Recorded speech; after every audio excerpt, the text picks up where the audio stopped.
In October 1965, the Pallion factory in Sunderland fell silent. The machines stopped running. 1,000 British workers were sent home. The high street orders were abruptly cancelled. This massive facility had barely been open for 3 years. It was built to manufacture the most modern consumer object in Britain, the pocket transistor radio. A decade earlier, that same name had meant precisely the opposite. Perdio was the pioneer of the British personal radio, promising a future where a wireless set slipped effortlessly into a coat pocket. But the real story of Perdio in Britain is not merely a sudden factory closure. It is the story of domestic manufacturing costs colliding with global scale, and what happened when a company that built the British transistor habit could not survive the imported market it helped create. Britain built the rooms. Engineers found the signal. The market changed the rules.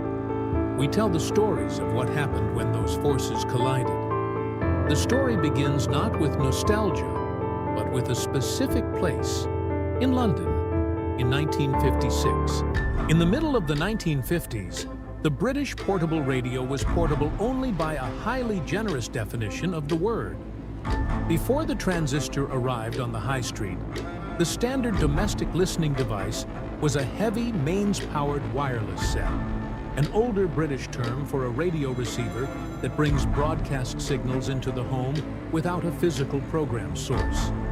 Even when a British manufacturer attempted to build a portable version for the summer months, it relied entirely on a valve radio that uses glass electronic valves to amplify and process signals before the transistor era. These glass valves were fragile, but more importantly, they required significant heat to operate. Because of this thermal reality, a valve portable demanded 2 separate heavy power sources. It needed a low-voltage battery simply to heat the delicate valve filaments, and a massive, expensive high-voltage battery pack, known to a generation of listeners as the high-tension battery, to actually drive the audio circuitry. To carry a traditional British valve portable to a picnic blanket, down to the beach at Brighton, or out into the back garden to listen to the cricket commentary, required a sturdy leather handle and a considerable amount of physical effort. It was not a casual object. It was a wooden, Rexine-covered or heavy plastic box that resented being moved. The British listener in 1955 could not easily buy a radio that slipped into a pocket. They could not listen to the news on a crowded train without disturbing the carriage. They could not privately hear the BBC Light program, the national service offering lighter entertainment and music, while walking down the street. The technology to miniaturize reception existed in America, where the Regency TR-1 had launched in 1954, but the British market remained stubbornly dominated by traditional, established names building large, heavy domestic sets for the sitting room. The gap in the market was not just about physical space. It was a listening habit waiting to be invented. Perdio was founded in London in 1956 to fill that exact absence. The founders, Arthur R. Barnett and Oliver G. Simpson, recognized that the future of the radio receiver, a device that selects a broadcast signal from the air and turns it into sound, did not involve hot glass, fragile filaments, and crippling battery weight. It involved the transistor, a small electronic component that controls or amplifies signals with less heat and power than a valve. They established a company dedicated entirely to this new solid-state reality, naming it Perdio, which was a direct modern contraction of the phrase personal radio. The British entry occurred with early, meticulously hand-assembled models like the Perdio, PR1, and PR2. These were true pocket sets, roughly the dimensions of a thick paperback book. They did not require a minute to warm up before the sound arrived. They switched on instantly. They ran on small, standard, affordable batteries rather than heavy, high-tension blocks. But this early British engineering came at a steep, almost prohibitive cost. Records suggest that these pioneering pocket sets retailed for approximately 22 pounds sterling. To understand the weight of that number, one must look at the British economy of the era. The average weekly wage for a working man in the mid-1950s was roughly 10 to 12 pounds. A Perdio was, therefore, a 2-week wage investment for a plastic device that fit in the palm of a hand. The cost was heavily driven by the internal components. Perdio relied strictly on domestic suppliers to build their circuits, specifically utilizing the Mullard OC71 transistors. These tiny black glass cylinders were cutting-edge British components, but they were incredibly expensive to yield in early production runs. Every set had to be wired by hand in their early London workshops. Despite the daunting price tag, the British High Street took notice. By 1957, these brightly colored plastic boxes began appearing in the glass display cabinets of major retailers like Currys, as well as in independent radio dealers across the country. They were placed in shop windows not just as electronics, but as objects of intense modern curiosity. Early British reception among the engineering community was a mixture of technical fascination and acoustic skepticism.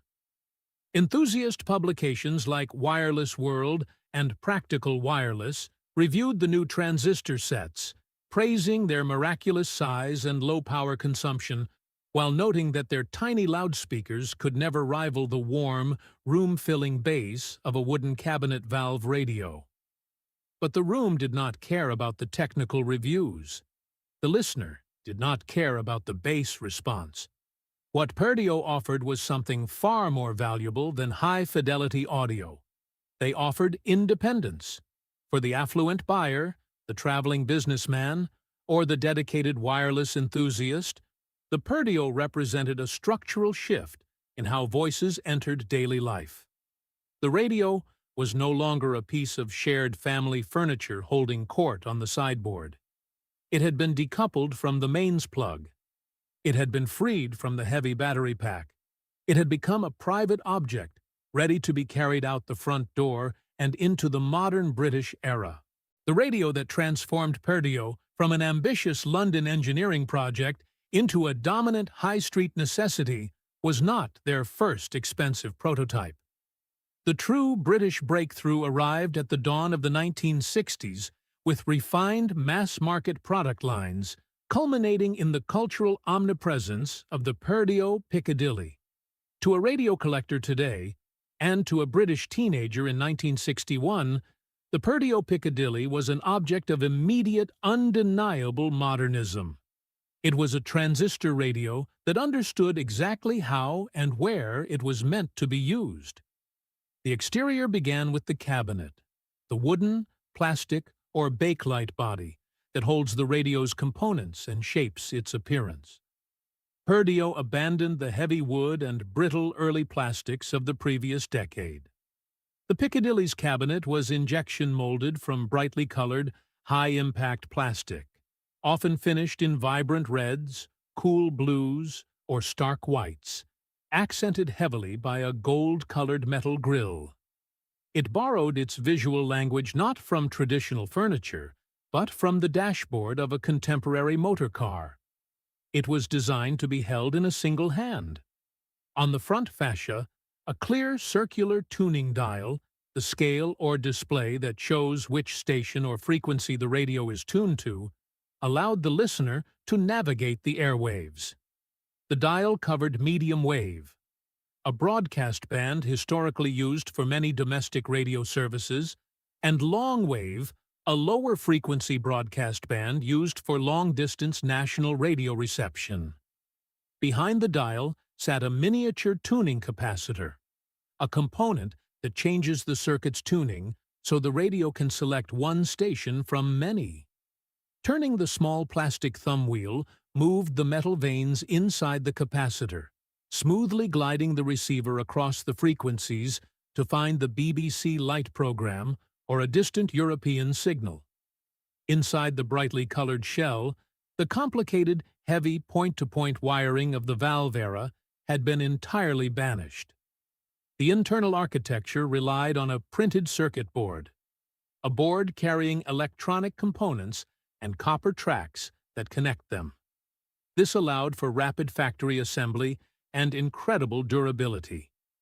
To pull the signal from the sky without an external wire, the Piccadilly utilized a ferrite rod aerial, a small internal component often used in portable radios for medium-wave reception. The user did not need to plug the radio into a wall socket or drape an aerial wire across the sitting room floor. They simply rotated the physical radio in their hand until the internal rod aligned with the Droitwich transmitter, achieving maximum signal strength. The sound left the cabinet through a compact loudspeaker, the part of a radio that turns the electrical signal into sound moving through air. Behind the gold metal grille, the driver, the moving part of a loudspeaker that physically pushes air to create sound, was small and heavily constrained by the plastic enclosure. The volume control, the knob or slider that changes the loudness of the sound, could push the audio to a surprising level, though it lacked any dedicated tone control. The control that changes the balance of bass and treble. The bass was entirely non-existent. The treble was sharp, bright, and occasionally piercing. But for a listener wanting to hear the football results in a noisy workshop, or a teenager trying to decipher the lyrics of a pop song, it was perfectly, functionally legible. The British price context was the engine of this breakthrough. By the early 1960s, increased factory volume and manufacturing efficiencies had brought the retail price of a Perdio portable down significantly. A Piccadilly could be purchased for roughly £12 to £15 sterling. While this still represented nearly a full week's wages for an average worker, it had crossed a crucial psychological threshold.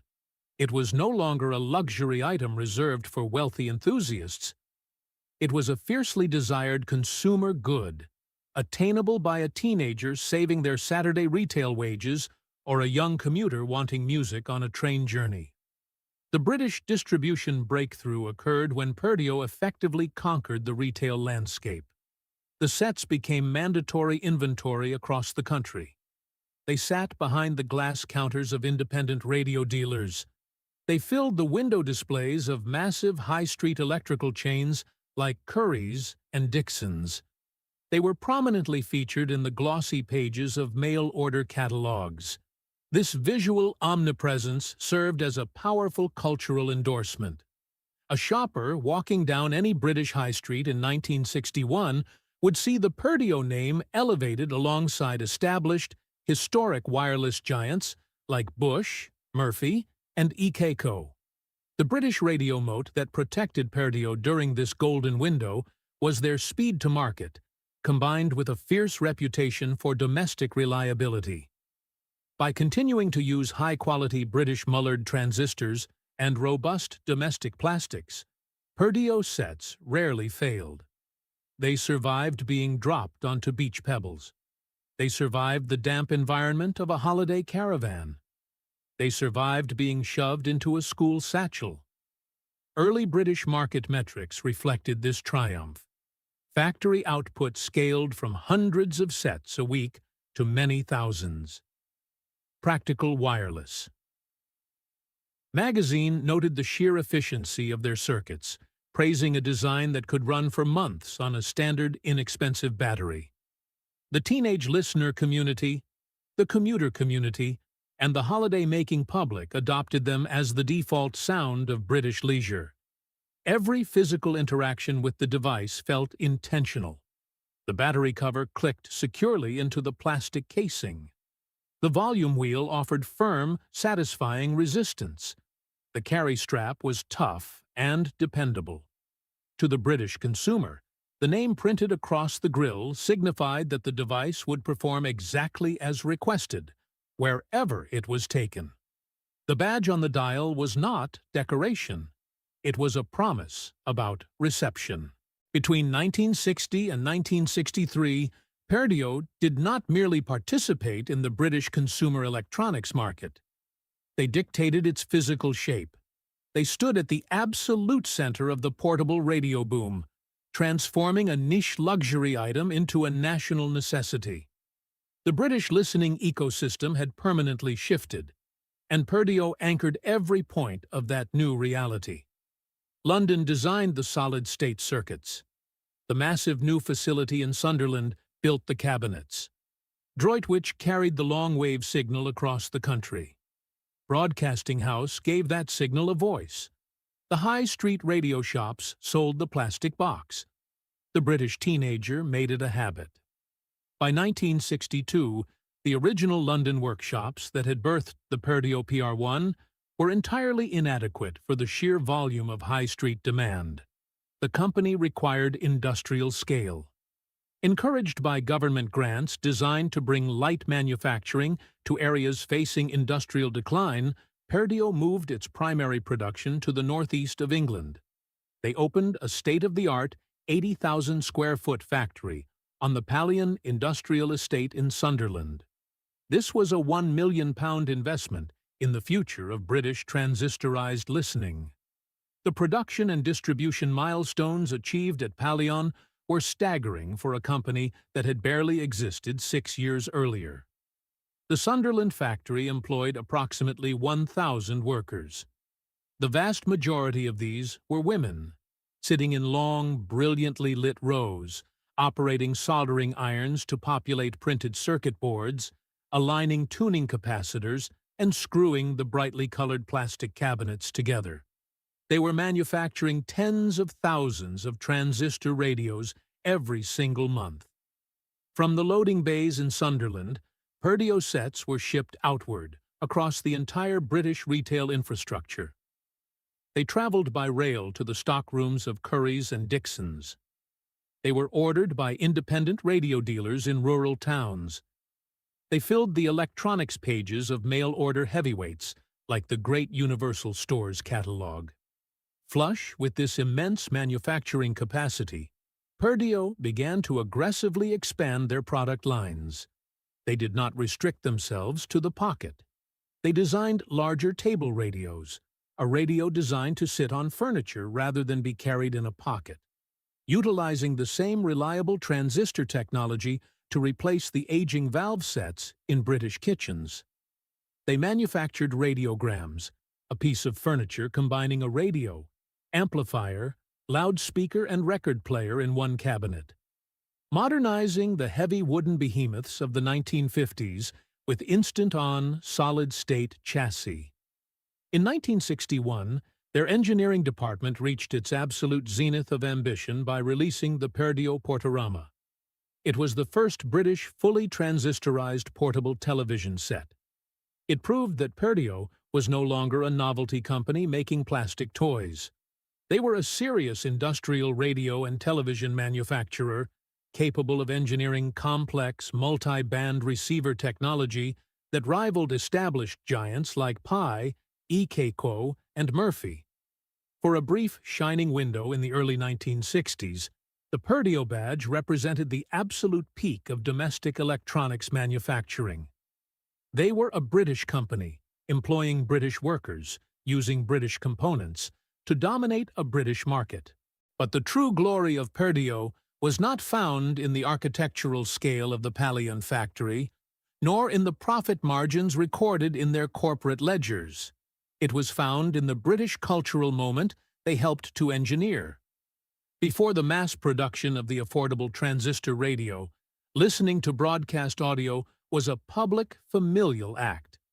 The large wooden wireless set sat in the sitting room, and the parents controlled the tuning dial. The BBC Home Service, the domestic network focused on news, talks, and drama, filled the room, and everyone listened to the same voice. The Perdio Piccadilly destroyed that shared acoustic space, replacing it with something entirely new: acoustic privacy. A teenager could purchase a Perdio, plug a single, uncomfortable white plastic earphone into the side socket, and completely disconnect from the household. Under the bed sheets late at night, they could slowly turn the dial to find Radio Luxembourg fading in and out of the static on the medium-wave band. They could hear early rock and roll, American pop records, and eventually the illicit offshore broadcasts of the pirate radio ships, all entirely hidden from the adults in the next room. The radio was no longer a shared domestic appliance. It was an instrument of individual independence. By 1963, the peak British presence of the Perdio radio was undeniable. It sat on a picnic blanket on Brighton Beach. It rested on the dashboard of a Ford Anglia driving down the newly opened M1 motorway. It occupied a bedside table in a freezing student flat. It lived in the deep pocket of a factory worker walking home in the rain. The physical object was a masterpiece of mid-century consumer appeal. The polished plastic cabinet was bright and optimistic. The gold-colored metal grille caught the afternoon sun. The tuning dial turned with a smooth, heavy resistance that suggested expensive engineering. The battery cover clicked shut with a reassuring snap. The mullered transistors inside performed with relentless, unyielding reliability. At this moment, Perdio was shipping thousands of radios a week. The catalog pages dedicated entire spreads to their vibrant color options. High-street window displays used their sets as the centerpiece of modern living. The brand name became casual shorthand for a portable radio among a specific generation of British youth. They had successfully navigated the brutal technological transition from valves to transistors. They had built a massive modern factory in the Northeast. They had captured the disposable income of the youth market, and they had earned the trust of the traditional listener. In the summer of 1963, a visitor walking across the bustling floor of the Sunderland factory, surrounded by 1,000 workers assembling the future of British broadcasting, would have seen an empire entirely secure in its dominance.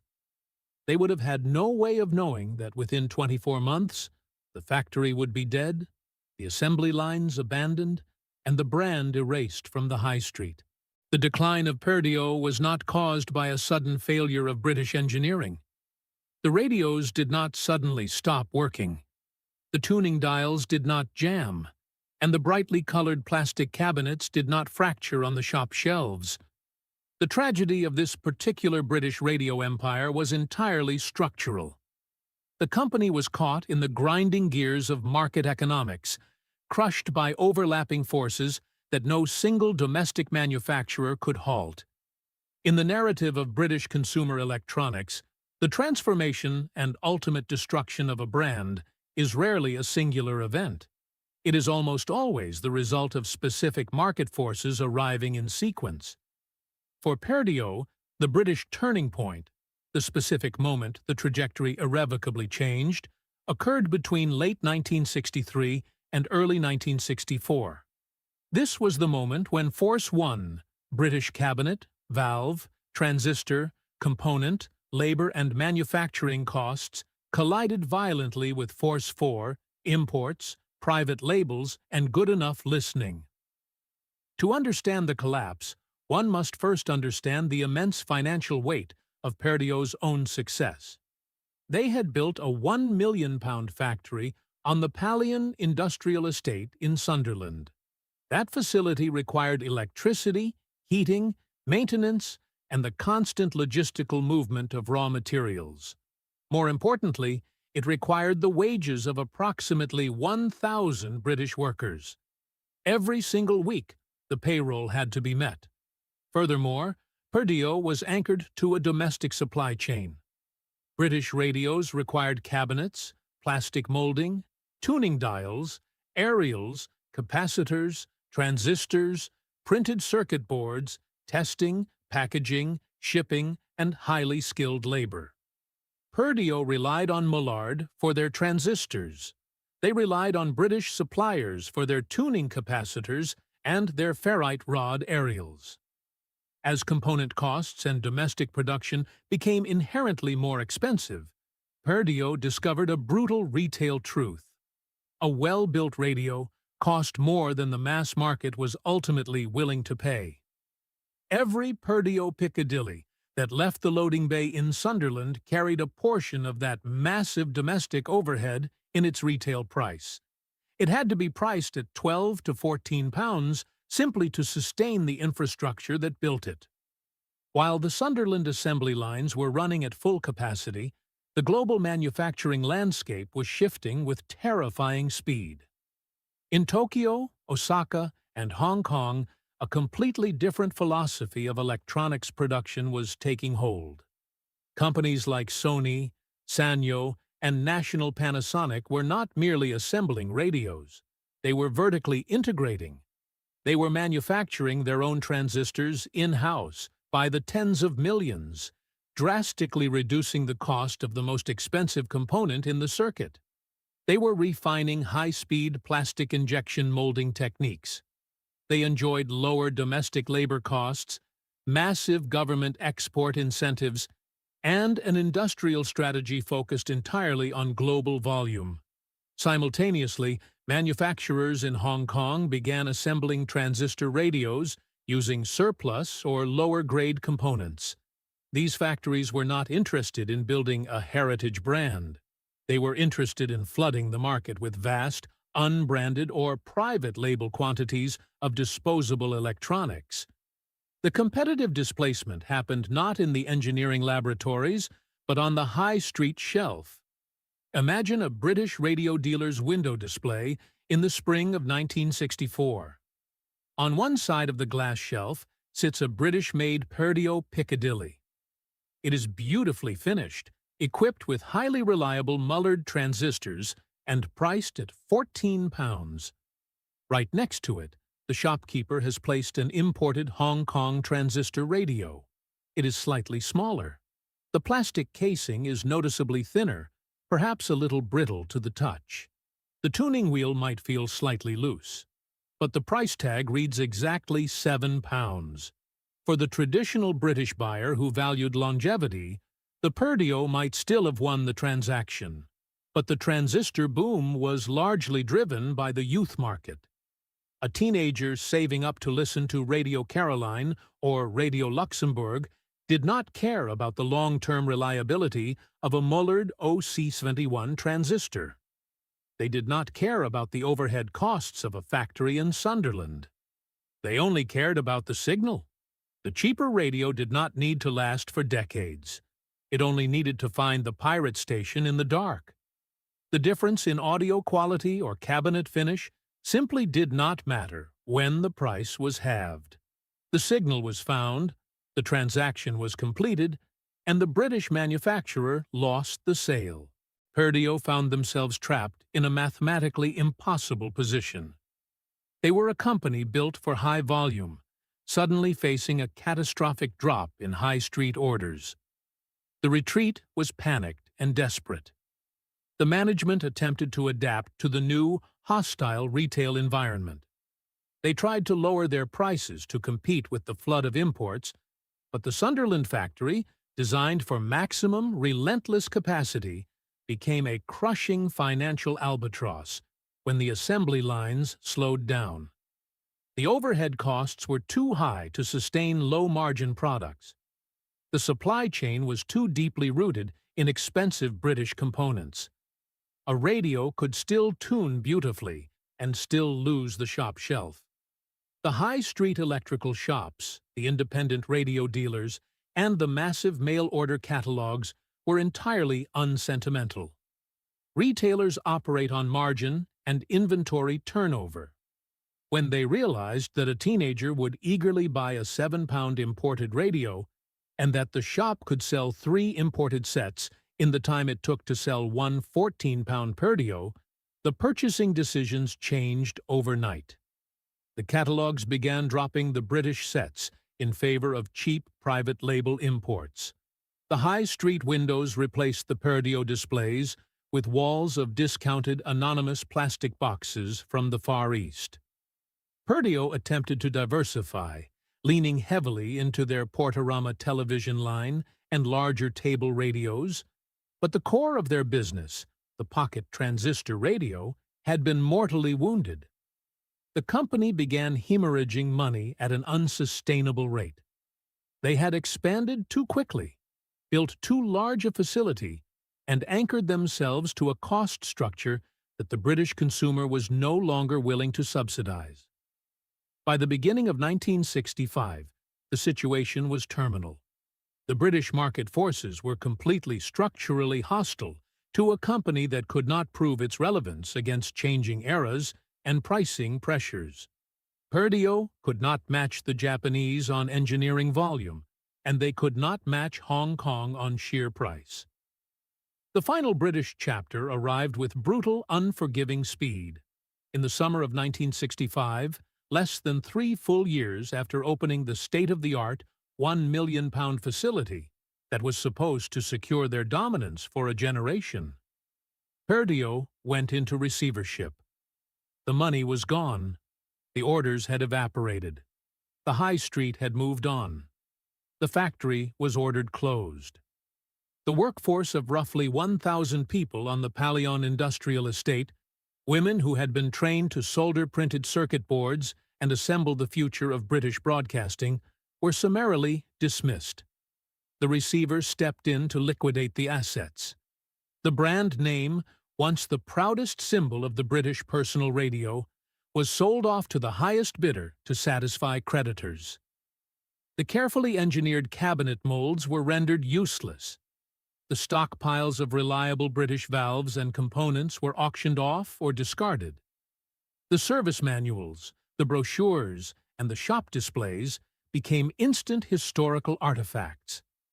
A brand could survive as a name, while the factory, engineers, cabinet makers, service network, and original promise entirely disappeared. The Perdio badge would eventually be licensed out, stripped of its original engineering integrity, but the British Empire that Arthur R. Barnett and Oliver G. Simpson had built in London just 9 years earlier was completely destroyed. The collapse was total. The repair counter closed. The catalog dropped the set. The factory fell silent. The workforce went home. The cabinets stopped molding. The badge moved overseas. The dial stopped glowing. The Japanese imports won. The death of Perdio as a domestic British manufacturer was absolute.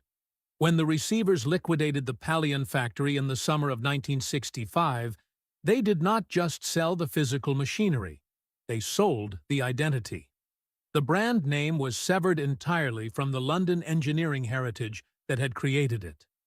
In the decades that followed, the Perdio badge suffered total brand dilution, the weakening of a brand when its name appears on products that no longer match the original identity. Throughout the 1970s and 1980s, the once proud Perdio name was licensed out to various overseas distributors. It was stamped onto cheap imported clock radios, low-grade cassette recorders, and generic supermarket electronics.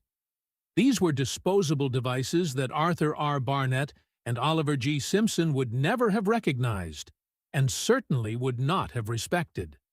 The badge that had once promised reliable British transistor reception was reduced to a hollow marketing tactic, designed to trick older consumers who remembered the famous high street displays of 1962 into trusting a disposable product.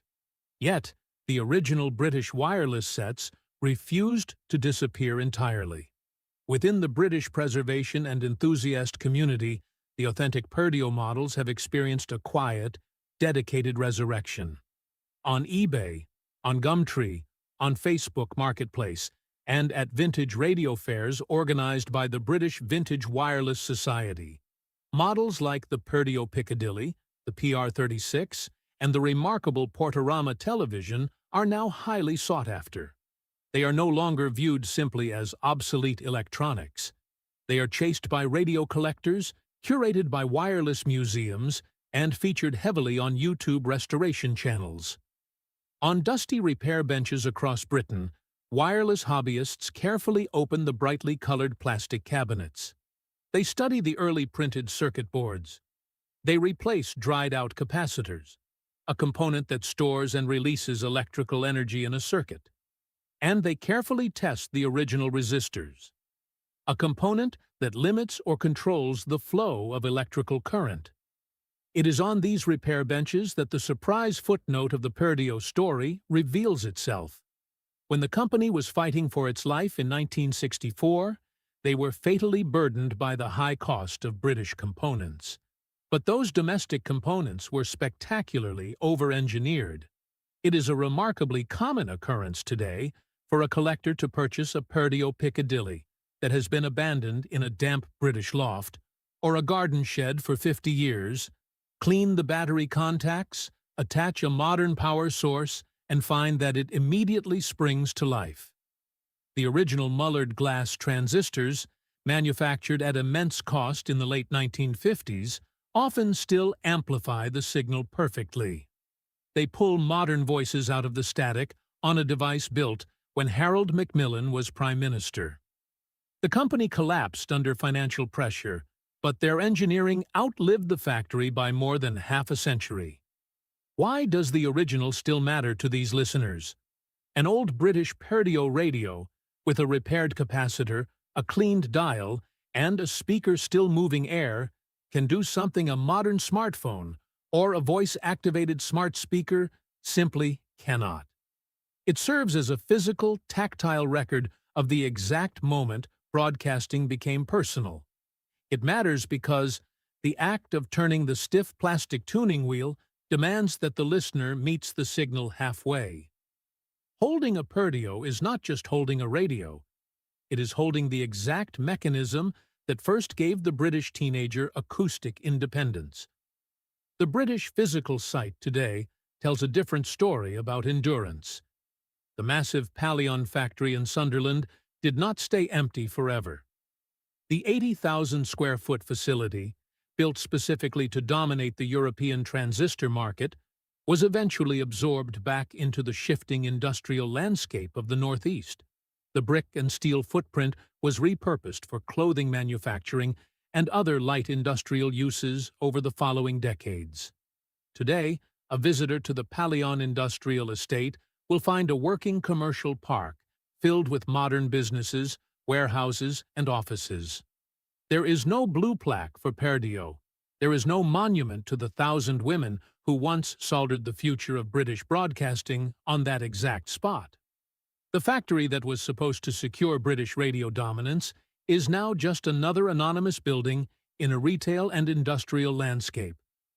The brief, brilliant, and tragic arc of Perdio reveals exactly how the country builds, sells, hears, remembers, and discards its voices.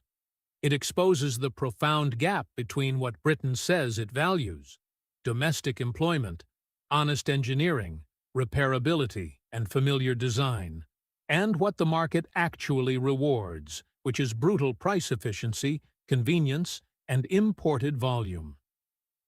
The British consumer loved the idea of a locally built radio, but the moment a functionally identical, cheaper alternative arrived from overseas, loyalty evaporated. The high street abandoned the domestic factory without hesitation, proving that in consumer electronics, heritage cannot compete with a price cut. Somewhere, an original Perdio Piccadilly is still sitting on a British workshop shelf, its brightly colored plastic faded, its tuning dial dark, its gold grill dusty, waiting for a hand to turn the volume wheel and find one more voice in the air. See you in the next video.